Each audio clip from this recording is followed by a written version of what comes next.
ഇതുവരെ പറഞ്ഞിട്ടില്ല. കാർത്തൂനെ അങ്ങോട്ട് കൊണ്ടുപോകുന്നുള്ള ഭയം അവൾക്ക്. കാർത്തൂനെ അവിടേക്ക് ഒരിക്കലും കൊണ്ടുപോകരുത്.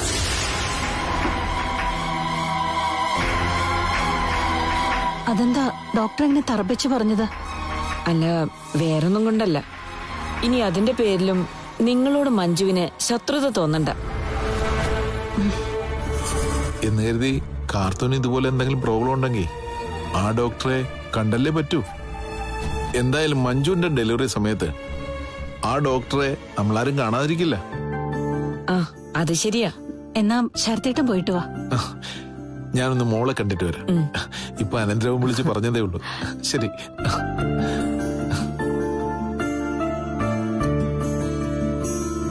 ദേവ പോകുന്നില്ലേ? ഡോക്ടർക്ക് അറിയാലോ അവൾക്ക് എന്നോടുള്ള ദേഷ്യം. ശരത്തേട്ട് പോയിട്ട് വരട്ടെ, പിന്നീട് ഞാൻ പോവാം. മഞ്ജുവിനെ പഴയ പോലെ സ്നേഹിക്കാൻ ദേവയ്ക്ക് പറ്റുന്നില്ല അല്ലേ? എന്റെ സ്നേഹത്തിന് കുറവൊന്നുമില്ല ഡോക്ടർ. പക്ഷേ അവൾ എന്നെ കാണുമ്പോഴൊക്കെ വലിഞ്ഞു കയറി വന്ന ഒരാളോട് പെരുമാറുന്ന പോലെ പെരുമാറുക. കല്ലെടുത്ത് എറിയുന്നില്ലെന്നേ ഉള്ളൂ, ഓടിച്ചു വിടുക എന്നെ. കഴിഞ്ഞൊരു ദിവസം ഞാനവിടെ പോയിരുന്നു, നാഗക്ഷേത്രത്തിലെ പ്രസാദമായിട്ട്. എന്റെ കയ്യിൽ നിന്നത് വാങ്ങി എടുത്തെറിഞ്ഞു അവള്. അവൾക്ക് വേണ്ടി നന്നായി പ്രാർത്ഥിച്ചിട്ടാ പോയത്. അതുപോലും അവൾ കണക്കിലെടുത്തില്ല. അതിന്റെ കാരണം തനിക്ക് തന്നെ അറിയില്ലേ? കാർത്തൂനെ കണ്ടു, അവൾ സ്വന്തം മകളാ. എന്നാ മഞ്ജു അങ്ങനെയല്ലെന്ന് ഞങ്ങൾ കുറച്ചു പേർക്കെങ്കിലും അറിയാം. ശരിക്കും അവളാണ് അനാഥക്കുട്ടി. ആ ബോധം തന്റെ ഉള്ളിൽ കിടക്കുന്നുണ്ട്. ഒരിക്കലുമില്ല. അവളെ കയ്യിൽ കിട്ടിയപ്പോ ഞാൻ ഇങ്ങനെ സ്നേഹിച്ചോ? ആ സ്നേഹം എനിക്ക് ഇപ്പോഴും അവളോടുണ്ട്. പക്ഷെ കാർത്തൂനോടോ? ആ കുട്ടിയോടുള്ള തന്റെ സ്നേഹത്തിന് പരിധിയുണ്ടോ?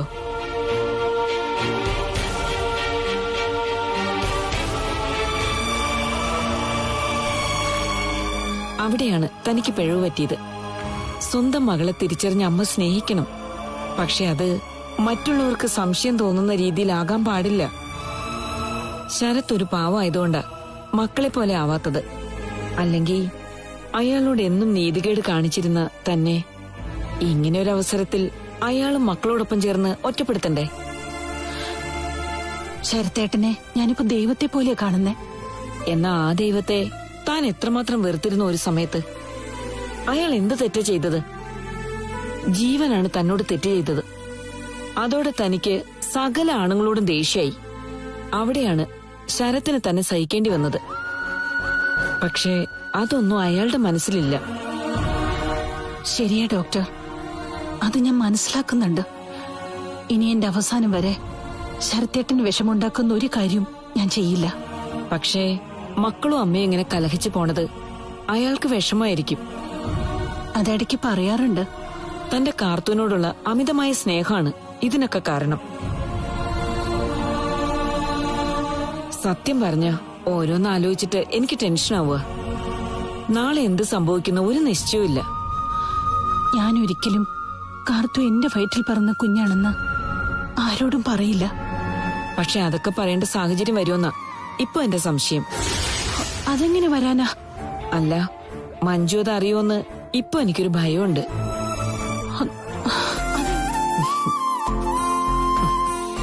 ഇതാ മോളെ, ഓറഞ്ച് ജ്യൂസ് അങ്ങോട്ട് കുടിക്കേ.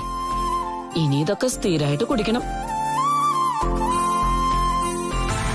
ഒട്ടും പ്രതീക്ഷിച്ചതല്ല എത്ര പെട്ടെന്ന് ഡോക്ടറുടെ ചികിത്സ ഫലിക്കുമെന്ന്. ആ ഡോക്ടറെ കണ്ട അറിയില്ലേ ചികിത്സ ഫലിക്കൂന്ന്.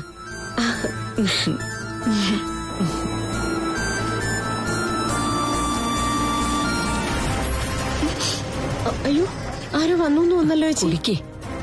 ചേച്ചി അകത്ത് പൊയ്ക്കോ, പൊക്കോ പൊക്കോ.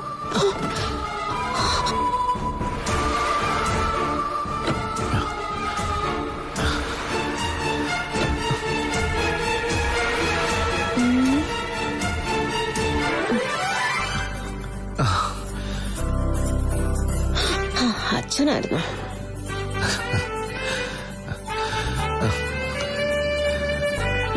അങ്ങനെ മോളുടെ കാത്തിരിപ്പ് അവസാനിക്കാൻ പോവുകയാണല്ലേ? ഇതാ കുറച്ച് ഫ്രൂട്ട്സാ, മുഴുവൻ കഴിക്കണം. അറിയിക്കേണ്ടതൊക്കെ നിങ്ങളെ അറിയിച്ചോളാം. അപ്പൊ കാര്യമായിട്ട് എന്തോ ഉണ്ടല്ലേ? അതേപ്പറ്റി ഞാനിപ്പോ ഒന്നും പറയുന്നില്ല.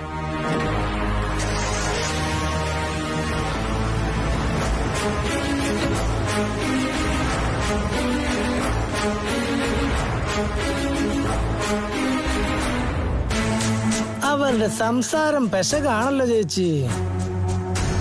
അവരുടെ മരുമക്കളായിട്ട് ഡോക്ടറെ ഞാൻ കണക്ട് ചെയ്ത് മനഃപൂർവ്വം. അങ്ങനെ ഒരു ചീഞ്ഞ ബന്ധം ഇതിനിടയിലുണ്ട്.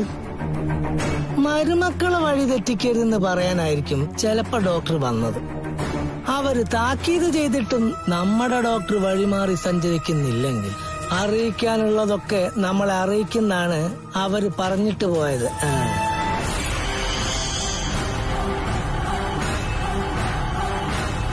അല്ല, കൂടുതൽ ചിന്തിക്കാനൊന്നുമില്ല ചേച്ചി. ഡോക്ടർക്ക് എന്തോ ചുറ്റിക്കളി ഉണ്ട്. അതാണ് അങ്ങേരിങ്ങനെ കറങ്ങി നടക്കണത്, ഏതു നേരവും ചിന്തിച്ചോണ്ടിരിക്കുന്നത്. നമ്മള് സാധനങ്ങൾ വാങ്ങാൻ പോകുന്നതിന് മുമ്പ് അമ്പലത്തിൽ പോയിരുന്നു. ആ ക്ഷേത്രത്തിൽ ഇനിയും പോണം. അതുകൊണ്ടാണ് നമുക്ക് ആ സ്ത്രീയെ കാണാൻ പറ്റിയത്. അവരെ ദൈവം നേരിട്ട് നമ്മുടെ മുന്നിലെത്തിച്ചതാ. ഒരു നിമിഷം വൈകിയിരുന്നെങ്കിൽ നമ്മൾ കാണുമായിരുന്നോ? അവരെ പറ്റി ഒന്ന് അന്വേഷിക്കണമല്ലോ. ഞാൻ അന്വേഷിച്ചോളാം. 2 ആമക്കളുണ്ടെന്നല്ലേ പറഞ്ഞത്? അതിൽ മൂത്തവന്റെ ഭാര്യയായിരിക്കും മിക്കവാറും നമ്മൾ തേടുന്ന പ്രതി. അല്ല, ചേച്ചി വിഷമിക്കണ്ട, ഞാനുണ്ടല്ലോ കൂടെ. തെറ്റ് ചെയ്യാൻ ഡോക്ടറും കണ്ടുപിടിക്കാൻ ഞാനും. എന്ത് ചെയ്യാൻ പറ്റും? അതിനുള്ള ശമ്പളം എനിക്ക് കിട്ടുന്നില്ല. കിട്ടുമായിരിക്കും.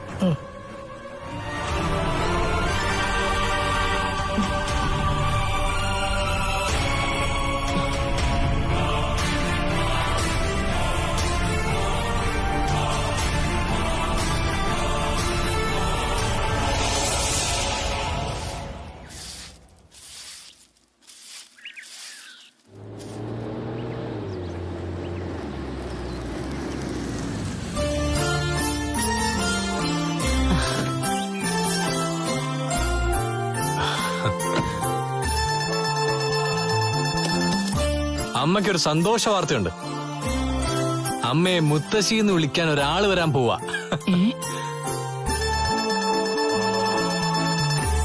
അങ്ങനെ ഏറെ നാളത്തെ കാത്തിരിപ്പിന് ശേഷം മഞ്ജു എടുത്ത് ഒരു അമ്മയാകാൻ പോകുന്നു.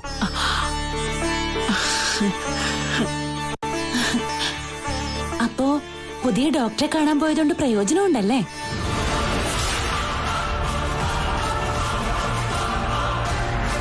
ആരാ മോനെ വിളിച്ച് ഈ വിവരം പറഞ്ഞത്? അനന്തുവേട്ടനാ. കൂടെ ഒരു കുത്തലും. എല്ലാരും വീട് വിട്ടു പോയ ശേഷം ഐശ്വര്യം കൂടിയതല്ലാതെ കുറഞ്ഞിട്ടില്ലാന്ന്. എന്തും പറഞ്ഞോട്ടെ, എന്തായാലും കേട്ടതൊരു സന്തോഷ വാർത്തയല്ലേ? ആ ദേ, അടുത്തത് മോളുടെ ഒഴിവാ. കുഞ്ഞുങ്ങളുണ്ടാവാൻ എന്തെങ്കിലും താമസം വന്നാ ഇപ്പൊ മഞ്ജു പോയി കാണുന്ന ഡോക്ടറെ കാണണം.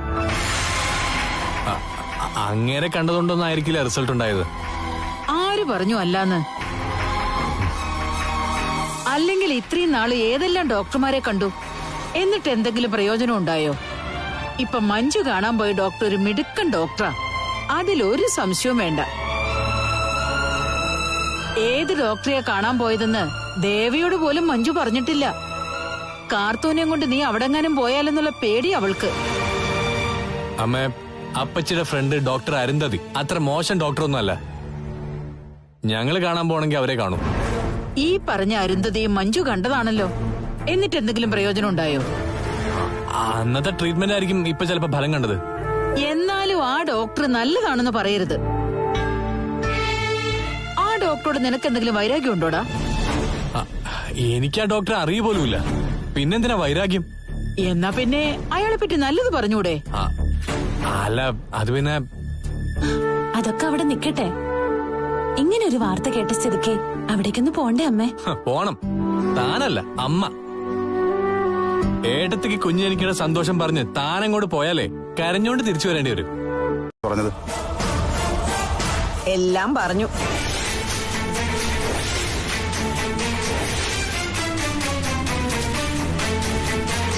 അത് കേട്ടപ്പോ നിങ്ങൾ ഞെട്ടിയല്ലോ. അപ്പോ എന്തൊക്കെയോ അയാൾക്ക് പറയാനുണ്ട്. അങ്ങനെ പ്രത്യേകിച്ചൊന്നും പറയാനില്ല. എന്തിനാ നിങ്ങൾ എന്നോട് കള്ളം പറയുന്നത്? നിങ്ങളെ കുറിച്ച് ഒരുപാട് പറയാനുണ്ടെന്ന് അയാൾ എന്നോട് പറഞ്ഞല്ലോ. പറയാനുള്ളത് പറഞ്ഞോ? നിങ്ങൾ മര്യാദയ്ക്ക് മുന്നോട്ട് പോയില്ലെങ്കിൽ പറയുമെന്ന് പറഞ്ഞു. അല്ലാതൊന്നും പറഞ്ഞില്ലല്ലോ. എന്തായാലും നിങ്ങൾ അയാളെ നന്നായി ഭയക്കുന്നുണ്ട്. അതിനർത്ഥം നിങ്ങളെ പറ്റി അയാൾക്ക് എന്തൊക്കെയോ അറിയാം, ഞാൻ അറിയാത്ത കാര്യങ്ങള്. എങ്കിൽ അയാൾ എന്തെങ്കിലും ഒരു ദിവസം നിന്നോട് പറയേണ്ടതൊക്കെ പറയും. എന്നാലും നിങ്ങൾ പറയില്ല. അങ്ങനെ പറയാൻ മാത്രമൊന്നുമില്ല. ഓ, വീടിനകത്ത് ഈ കയറി വന്നാ പിന്നെ ചോദ്യം ചെയ്യില്ല. നിങ്ങളെ അന്വേഷിച്ച ഒരാൾ ഇവിടെ വരികയും അയാൾ ഭീഷണിപ്പെടുത്തുന്ന രീതിയിൽ സംസാരിക്കുകയൊക്കെ ചെയ്താ പിന്നെ അതേപ്പറ്റി ചോദിക്കണ്ടേ? ഞാനിവിടെ ഇല്ലെങ്കിൽ ഇല്ലാന്ന് പറയണം, എന്നിട്ട് അയാളെ ഒഴിവാക്കണം. അല്ലാതെ അനാവശ്യ സംസാരങ്ങൾക്ക് നിൽക്കരുത്. എനിക്ക് എന്റെ ഭർത്താവിനെ വിശ്വാസം ഇല്ലാത്തത് കൊണ്ട് ഒരാള് വരുമ്പോ അയാളുടെ സംസാരം പന്തിയല്ലെന്ന് തോന്നിയാ ഞാൻ അയാളിൽ നിന്ന് അറിയേണ്ടതൊക്കെ അറിയാൻ ശ്രമിക്കും. ഭാര്യയും ഭർത്താവും തമ്മിൽ അകൽച്ചയുണ്ടെന്ന് അറിഞ്ഞാ അത് മുതലാക്കുന്നവരാ പലരും. കുടുംബത്തിനകത്ത് കയറി കളിക്കാൻ പുറത്തുള്ളവരെ അനുവദിക്കരുത്. നിങ്ങൾ 24 മണിക്കൂർ ഇത് എവിടേക്കാ പോകുന്നത്? പല പേഷ്യൻസിനെ നിങ്ങൾ നോക്കുന്നില്ല. എങ്ങനെ നോക്കും? വരുന്നവരൊക്കെ നീ ഇൻസൾട്ട് ചെയ്ത് വിടുകയല്ലേ? പേഷ്യൻസിന് കുറച്ച് സൗന്ദര്യം കൂടി പോയാ പിന്നെ പറയാൻ വേണ്ട. അത്യാവശ്യം സമ്പാദിച്ചിട്ടുണ്ട്, അതൊക്കെ മതി. ഇനി ഒഴിവാക്കാൻ വയ്യാത്തവരെ മാത്രമേ നോക്കുന്നുള്ളൂ. ഇതൊക്കെ പുതിയ മാറ്റങ്ങളാണ്. അങ്ങനെ ഒരു മാറ്റമില്ലാതെ കുടുംബം മുന്നോട്ട് കൊണ്ടുപോകാൻ പറ്റില്ല എന്ന് തോന്നി തുടങ്ങി. അങ്ങനെ ഒരു മനോരോഗിക്കൊപ്പം എന്റെ താമസം. നിങ്ങളെ വിവാഹം കഴിച്ച ശേഷമാ ഞാൻ മനോരോഗിയായത്. സ്ത്രീലമ്പടനായ ഭർത്താവുള്ള എല്ലാ സ്ത്രീകളുടെ കാര്യവും ഇതുപോലെയൊക്കെ തന്നെയാ. സ്ത്രീലമ്പടൻ? നിന്റെ ഈ സ്വഭാവത്തിന് അങ്ങനെ ആവണമായിരുന്നു. ഭാര്യ സ്വന്തം ഭർത്താവിനെ മനസ്സിലാക്കാണ്ട് വരുമ്പോഴാ, സംശയിക്കുമ്പോഴാ സാധാരണ ആണുങ്ങൾ തെറ്റിയുന്നത്. എന്നിട്ട് ഞാൻ ചെയ്തിട്ടില്ല. അതാ നിന്റെ അഹങ്കാരം. ഞാൻ ഏതെങ്കിലും കാമുകിയെ കാണാനാണ് പോകുന്നെങ്കിൽ കണ്ടുപിടിക്കും. അല്ലാതെ വീടിനകത്ത് 24 മണിക്കൂറും കഥകടച്ചിരുന്നിട്ട് ശ്വാസം മുട്ടി മരിക്കാൻ എനിക്ക് വയ്യ.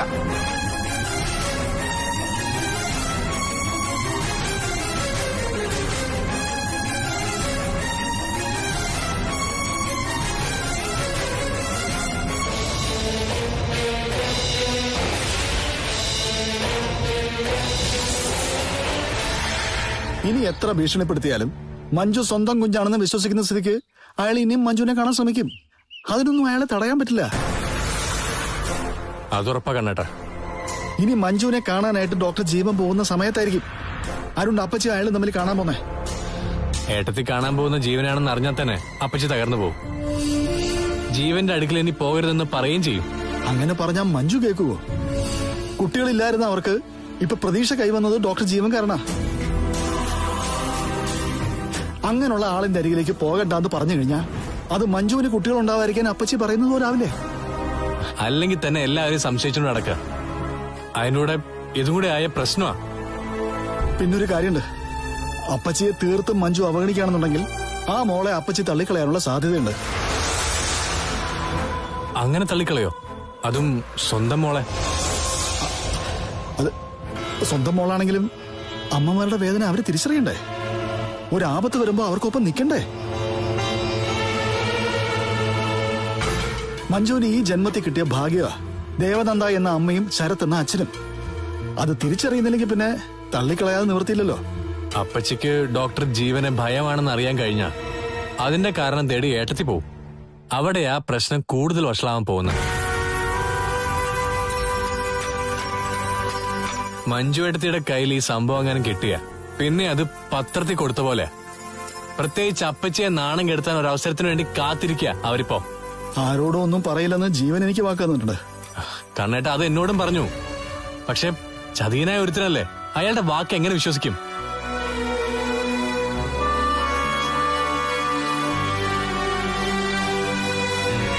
ഇടയ്ക്ക് വിളിച്ചപ്പോ അപ്പച്ചി എന്നോട് പറഞ്ഞു, കാർത്തൂന് എന്തെങ്കിലും കുഴപ്പമുണ്ടെങ്കിൽ മഞ്ജു കാണാൻ പോകുന്ന ഡോക്ടറെ കാണാന്ന്. അയാള് വെറുതെ കുറച്ച് കാശ് തരുന്ന നല്ലതല്ലേ മോനെ? അതിലും നല്ലത് ഭിക്ഷ എടുത്ത് ജീവിക്കുന്നതല്ലേ? നട്ട കപ്പയൊക്കെ പെരിച്ചാഴി കൊണ്ടുപോയാ മിക്കവാറും ഭിക്ഷ എടുക്കേണ്ടി വരും. ദേ ഇവള് പ്രസവിക്കാൻ പോവുക. ഇനി സുഖപ്രസവമാണോ അല്ലയോന്നൊന്നും അറിയത്തില്ല. ഓപ്പറേഷൻ നടത്തിയ കുഞ്ഞിനെ എടുക്കുന്നെങ്കിൽ നല്ല ചെലവാ. അത് കഴിഞ്ഞോ? അതിനൊക്കെ എവിടുന്ന് പണം കണ്ടെത്തും? അതിനുള്ള കാശൊക്കെ എന്റെ കയ്യിലുണ്ട്. ഞാനതൊക്കെ മുന്നിൽ കണ്ടു തന്നെയാ ജീവിക്കുന്നത്. എന്റെ കുഞ്ഞ് എന്തായാലും കഷ്ടപ്പെടാൻ പോകുന്നില്ല. പറമ്പിൽ കിളച്ചിട്ടായാലും അന്തസ്സായിട്ട് സമാധാനമായിട്ട് ജീവിക്കണമെന്നാ എന്റെ ആഗ്രഹം. അതിനുവേണ്ടിയാണ് അറിയാത്ത പണി പോലും ഞാൻ ചെയ്യുന്നത്. ഉള്ളത് കൊണ്ട് തൃപ്തിപ്പെട്ട് കഴിയണം നീയും ഞാനും. അതിനുവേണ്ടി നീ നിന്റെ മനസ്സ് പാകപ്പെടുത്തണം. പഴയതുപോലെ അത്യാഗ്രഹം കൊണ്ട് നടക്കരുത്. അത്യാഗ്രഹമൊന്നുമില്ല, എങ്കിലും ചില ആഗ്രഹങ്ങളുണ്ട്. അത് നടത്തിത്തരാൻ ഇപ്പൊ എന്റെ ഭർത്താവിന് കഴിവില്ലെന്ന് പൂർണ്ണ ബോധം എനിക്കുണ്ട്. അത് അനുഭവത്തിലൂടെ മനസ്സിലാക്കി തന്നു കഴിഞ്ഞു. നീ ഇനി ദീപനുമായിട്ട് കാണാനോ സംസാരിക്കാനോ പാടില്ല. എന്റെ ഏറ്റവും നല്ല സുഹൃത്താണ് ദീപേട്ടൻ. അതുകൊണ്ട് അയാളെ കാണുന്നതിൽ തെറ്റൊന്നുമില്ല.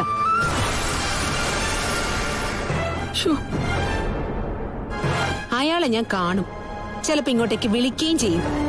പകലോ രാത്രിയിലോ?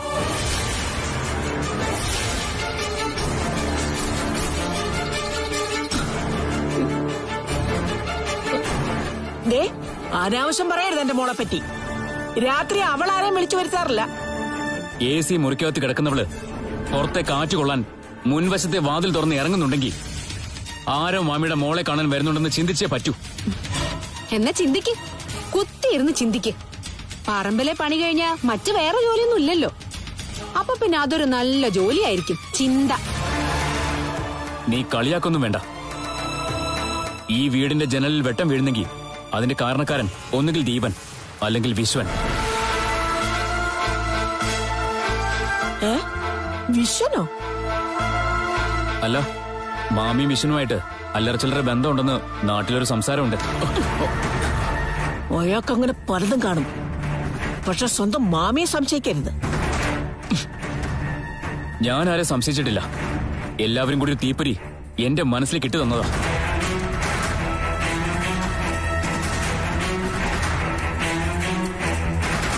മാമി എങ്ങനെ ജീവിച്ചാലും എനിക്ക് കുഴപ്പമില്ല. അത് കാരണമാമ സഹിച്ചാ മതി. പക്ഷെ ഇവൾ എന്റെ ഭാര്യയാണ്. ഞാൻ കെട്ടിയ താലി ഇപ്പോഴും അവളുടെ കഴുത്തിലുണ്ട്. അതിലുപരി എന്റെ കുഞ്ഞു.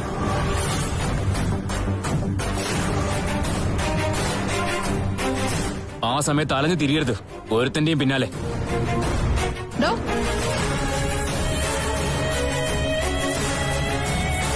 എന്നെ സംശയിച്ചോണ്ട് ഒരു നിമിഷം പോലും ഇവിടെ നിൽക്കരുത് താൻ. ആ ദീപേട്ടന്റെ മുന്നിൽ നിൽക്കാനുള്ള യോഗ്യത തനിക്കുണ്ടോ? അയാളൊക്കെ മാന്യനാ. എത്ര മാന്യനായാലും ജയിലിൽ കിടന്നവനല്ലേ.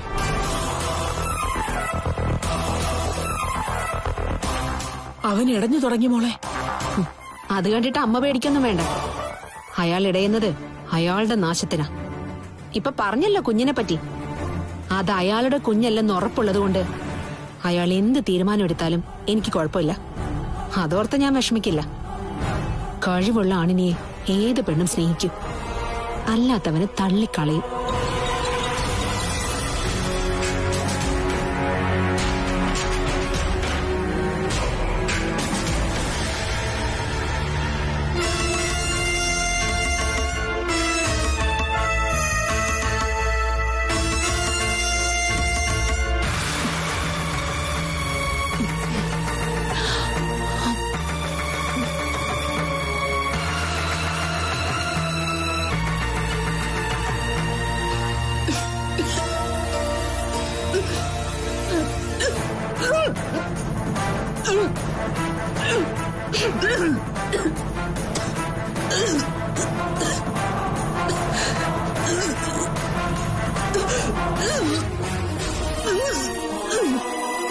മോളെ, അയ്യോ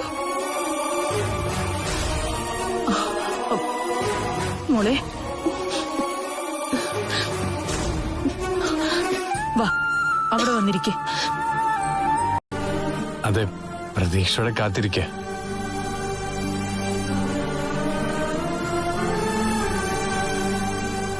ഞങ്ങള് മുത്തച്ഛന്റെ വീട്ടിലേക്ക് പോകുന്നത്.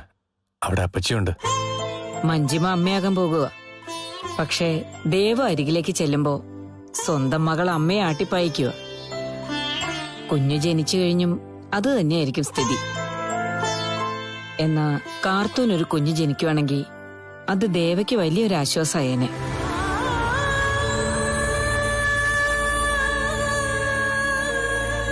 ഞാൻ ചില മരുന്നിനെ കുറിച്ച് തരാം. അതൊക്കെ കൃത്യമായി കഴിക്കണം. അങ്ങനെയെങ്കിൽ ഏറെ വൈകാതെ എല്ലാവരും ആഗ്രഹിക്കുന്ന പോലെ കാർത്തൂര് അമ്മയാകും. അതുകൊണ്ട് സങ്കടമൊന്നും വേണ്ട രണ്ടാൾക്കും.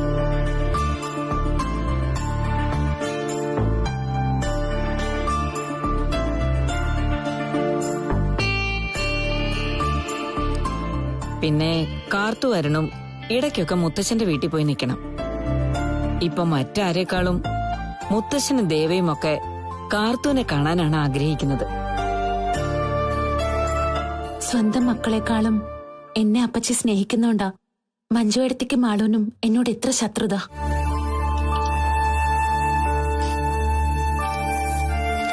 കാർത്തുവും ദേവയുടെ സ്വന്തം മകളായി കഴിഞ്ഞു. അതുകൊണ്ട് ഇനി സ്നേഹിക്കണ്ടെന്നൊന്നും പറയാൻ പറ്റില്ല. എന്നാ ഞങ്ങൾ ഇറങ്ങട്ടെ ഡോക്ടർ. വിഷമിക്കണ്ട കേട്ടോ, നമുക്കെല്ലാം ശരിയാക്കാം. ആദ്യം ഞാൻ തന്ന മരുന്ന് കഴിച്ചു തുടങ്ങ. ശരി ഡോക്ടർ.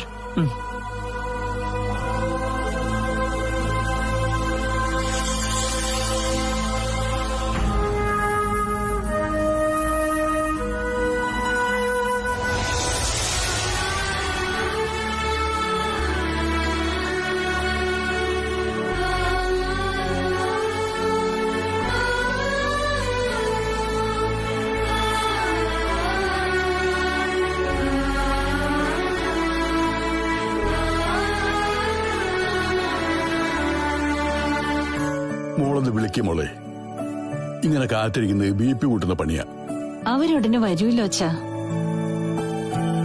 കുട്ടിക്കാലത്ത് അനന്തുവിനേക്കാൾ ഇവിടെ വന്ന് നിൽക്കുന്നത് നിനക്കറിയാലോ, അരുണായിരുന്നു.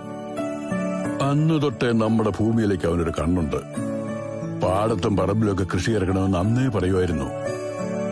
ഇന്നിപ്പോ കൃഷി ഓഫീസർ ആയതുകൊണ്ട് അതിനെപ്പറ്റി A to Z അറിയാം. അതുകൊണ്ട് ജോലിയൊക്കെ രാജിവെച്ചിട്ട് മണ്ണിലേക്ക് ഇറങ്ങാവുന്നതേ ഉള്ളൂ. അവൻ ഇപ്പൊ കിട്ടുന്ന ശമ്പളത്തെക്കാൾ കൂടുതലും ഉണ്ടാവും. അരുൺ ഇവിടെ വന്ന് നിൽക്കുമ്പോ കാർത്തു അവിടെ കാണും. കൊച്ചുമോൾ അരികിൽ വന്ന് നിൽക്കാനല്ലേ പുതിയ പുതിയ ഐഡിയകളൊക്കെ പറയുന്നത്. മോളും നമ്മളും തമ്മില് 10-23 വർഷത്തെ ദൂരമുണ്ട്. അത്രയും കാലത്തെ സ്നേഹം കടമായിട്ട് കിടക്കുക. അതുകൊണ്ട് മോൾ ഇവിടെ വന്ന് യാത്ര പറഞ്ഞു പോകുമ്പോ നെഞ്ചിനകത്തൊരു തെറിയിരിക്കില്ല.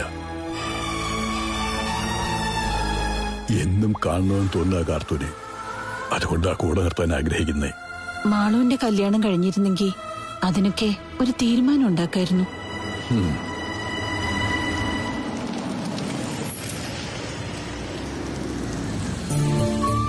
ആ, അവര് വന്നല്ലോ.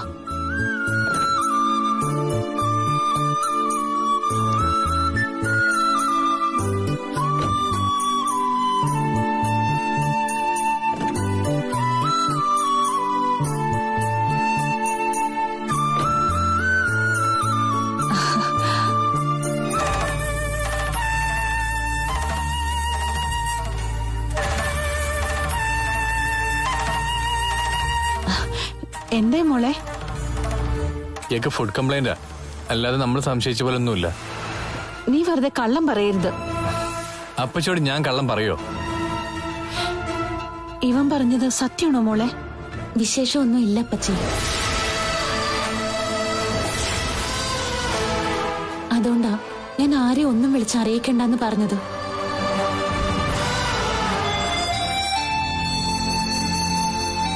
സാരമില്ല മോളെ, മോക്ക് വിശേഷമില്ലെന്നറിഞ്ഞപ്പോ ചെറിയ സങ്കടമൊക്കെ തോന്നി. ഇതുവരെ ഒന്നും കണ്ടിട്ടില്ല, ഇനി കാണാതിരിക്കട്ടെ. വെറുതെ അവളോട് വഴക്കിന് നടക്കരുത് മോനെ. നടന്നാ നിനക്കേ നഷ്ടം വരൂ. എനിക്കെന്റെ ഭാര്യ നഷ്ടപ്പെടൂ. അതെന്താ നീ അങ്ങനെ ചോദിച്ചത്? അല്ല, വെറുതെ ചോദിച്ചതേ ഉള്ളൂ. എങ്കിൽ കേട്ടോ, ആരെങ്കിലും എന്തെങ്കിലും പറയുന്നത് കേട്ട് അവളെ സംശയിച്ച അവള് പിന്നെ നീയുമായിട്ട് ഒന്നിച്ചു പോകത്തില്ല. മറ്റുള്ളവരുടെ വാക്ക് കേട്ട് അവളോട് വഴക്കിടാനായിരുന്നെങ്കിൽ എപ്പോഴേ ഞങ്ങൾ തമ്മിൽ പിണങ്ങി പിരിഞ്ഞേനെ. അന്യര് പറയുന്നത് ഞാൻ കേൾക്കില്ല.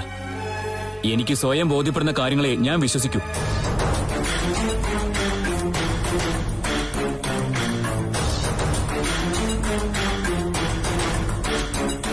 ഇനി അവളുടെ പിന്നാലെ പോവുകയാണോ അവൻ?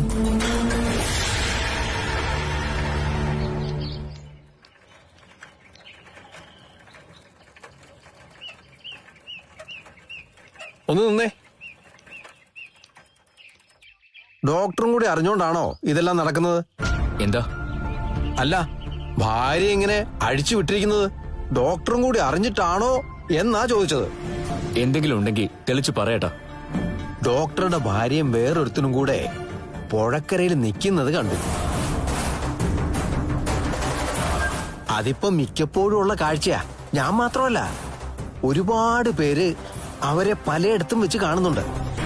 അത് വിജിതയുടെ സുഹൃത്താ. ഈ നാട്ടിൻപുറത്ത് അന്യ ആണുങ്ങളുമായിട്ട് പെണ്ണുങ്ങൾ ബൈക്കിലും സ്കൂട്ടറിലും ഒന്നും കയറി പോകാറില്ല. ഇതവനെ ചേര ചുറ്റി വരിഞ്ഞതുപോലെയാ കെട്ടിയോള് വരിഞ്ഞിരിക്കുന്നത്. പലരും പലതും പറയുന്നുണ്ടാവും, പ്രത്യേകിച്ച് എന്റെ ഏട്ടനും ആ പപ്പനും ഒക്കെ. അവരെ സ്നേഹിക്കുന്നവര് പിന്നെ അതിനപ്പുറം കഥകൾ ഉണ്ടാക്കും. എടാ ചെറുക്ക, നിന്നെ ഡോക്ടറെന്ന് വിളിച്ച നാവുകൊണ്ട് വേറൊന്നും വിളിപ്പിക്കല്ലേ. കണ്ണൻ ആരാണെന്ന് ഞങ്ങൾക്കൊക്കെ അറിയാം. ആ കണ്ണന്റെ 7 അയലോക്കത്ത് നിൽക്കാനുള്ള യോഗ്യത പോലും നിനക്കിപ്പ ഇല്ല. അതിന്റെ കാരണം കരണന്റെ മോളുമായിട്ടുള്ള ബന്ധാ. അവസാനം നീയും ജയിലിൽ കേറിയല്ലോ. എനിക്കുണ്ടായ പരാജയങ്ങളൊക്കെ ഞാനങ്ങ് സഹിച്ചാ പോരെ. ഇനി ഞാനും എന്റെ ഭാര്യയും കൂടി തെറ്റി പിരിയണമായിരിക്കും. തെറ്റിപ്പിരിയണ്ട, അവളെ ചേർത്ത് നിർത്തിക്കോ. പക്ഷേ എത്ര കാലം അവളിങ്ങനെ ചേർന്ന് നിൽക്കുമെന്ന് ദൈവത്തിന് മാത്രമേ അറിയൂ. ഇപ്പൊ നാട്ടില് പരക്കെ ഒരു സംസാരമുണ്ട്. അവിടെ വയറ്റിക്കിടക്കുന്ന കുഞ്ഞുപോലും നിന്റെ അല്ലാന്ന്. അങ്ങനെ ഇന്നലെ എന്റെ ബന്ധുക്കളായിരുന്നവരും ഇന്ന് ശത്രുക്കളായവരും ഒരുപാട് പാടി നടക്കുന്നുണ്ട്. അങ്ങനെ പാടി നടക്കുന്നവര് സ്വന്തം മക്കളെ കുറിച്ച് ചിന്തിച്ചാ മതി. അത് അവരുടെ ചോര തന്നെയാണോ എന്ന്. കണ്ണന്റെ അനിയൻ തന്നെയാണോടാ നീ? നാട്ടിലുള്ളവരൊക്കെ ഞങ്ങളെക്കാൾ കൂടുതൽ വിശ്വസിക്കുന്ന ആളാണ് നിന്റെ ഏട്ടൻ. ഇപ്പൊ അങ്ങേരുമായിട്ട് പിണങ്ങി പിരിഞ്ഞ് കഴിയാണെങ്കിലും അങ്ങേരല്ലയോ നിന്നെ വളർത്തിയത്. അങ്ങനെയുള്ളപ്പോ നീ ഉണ്ടാക്കുന്ന നാണക്കേടൊക്കെ നിന്നേക്കാൾ കൂടുതൽ ബാധിക്കുന്നത് അങ്ങേരെയാ. കണ്ണന്റെ കാല് കഴുകി ആ വെള്ളം കുടിക്കാതെ നീ ഇനി ഗതി പിടിക്കില്ല. അതുപോലെ തന്നെ നിന്റെ നാശത്തിനു വേണ്ടി നിന്റെ ജീവിതത്തിലേക്ക് കടന്നു വന്ന അവളെ നീ കളയണം. എന്നാ പിന്നെ ചെല്ല്. പുഴക്കര ചെല്ലുമ്പോ കാണാം അവൾ അവനുമായിട്ട് നിന്റെ കുറ്റങ്ങൾ പറഞ്ഞ് ചിരിക്കുന്നത്. ചെല്ല് ചെല്ല്.